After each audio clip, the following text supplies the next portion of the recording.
Okay, today my seminar, or my thing, is going to be all about writing at lower levels. Now that's lower levels in writing, talking about the basic building blocks of writing, but it's also talking about lower levels for learners. I'd like you to look at this picture. It's a mosaic. That's going to be a very important metaphor, thank you Tanya, for this presentation. Okay, take a look here. What's the difference? Talk to your partner. You got 5 seconds.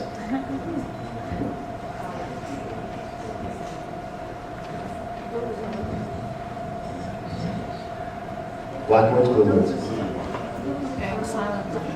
Okay, anybody yell it out? Okay. Words in black are decodable text. Okay, these words, one letter corresponds to one sound.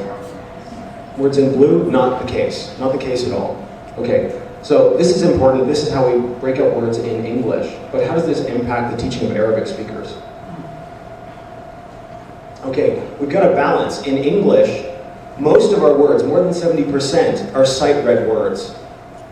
Compare that with Arabic. In Arabic, the vast majority of them are decodable text. So they're dealing with words in a very different way in their own language compared with us. So how do we take this and do something with it? Okay, how does it affect writing? In Learner English, it talks about how English spelling will affect how they pronounce a word. So they're going to take that and try and pronounce every single letter when they say a word or when they see a word. But won't this also affect how they try and spell things? Okay, Ahmed's writing is gone. Okay, thank goodness. This is an example of something Ahmed wrote. I said, write about your own country and your flag. This is what he gave me. I looked at that and I thought, wow, I don't really know where to start, Ahmed. So, I analyzed it a bit myself, compared. This is what Ahmed wrote. This is what I think he was meaning. But then I took it and I put it into phonemic script, compared it. Look at love, look at Saudi. He's not doing too bad there, in fact.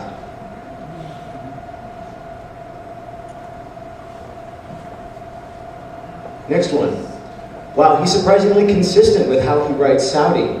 He misses the last vowel, but you know that's quite understandable in Arabic because they'll often say a vowel and not write it. Look at because, look at from. He's remarkably consistent. Again, he's treating it like decodable text, especially with because. He's writing it more like the phonemic script. Same with flag. And look, he writes in, but he's writing it the way it would be in connected speech. Same thing with white. Ahmed's using a really, really interesting kind of strategy. It's the same kind of strategy that any good third grader will use. He says a word, thinks about it, and then he tries to spell it according to what he's hearing himself say. Okay, let's take this sound, I. Everybody say it? I. Thanks. Okay, now let's make a bunch of words by just adding one sound in front of it. Okay? How many words do you think we can make? Well, hi, bye, my, tie, sigh, die, fly. We can make a lot of words by adding one or two sounds in front of it. But then you take that and you put it into an actual spelled out word. What's it going to look like? Well, take a look. Completely different. So how do I take this? How do I say to Ahmed, this is why, this is what we're going to do. This is how I'm going to teach you about spelling. This is how I'm going to make it make sense for you. Anybody else had this problem with their students? Yeah? Okay. So let's organize it a bit. Take the words. Okay, organize them. Different words that have the same kind of spelling. But let's color code it. Let's give him some kind of coding, something where he can see it and he can say, okay, oh, wow, it's white. Okay, I know how to use this now. I know what the sound is supposed to be. And then I put it into some kind of practice. Use alliteration. Tyson was a shy guy. He tried to fly high, but that was just pie in the sky. Okay, sure, it looks a little bit like Sesame Street. We don't want to talk down to them, so let's do something a little more creative and sophisticated with it. I'd like to think that William Blake would be happy that I'm using his poetry in the classroom.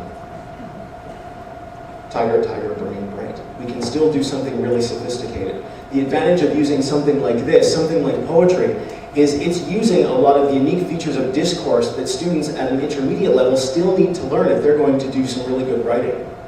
Okay, so how does this all work together when we're talking about advanced academic writing? Well, it increases their awareness of sound spelling relationships. We can take that and they can learn to use that when they're reading. They can subvocally process and sound words out a little bit better. That increases how fast they read.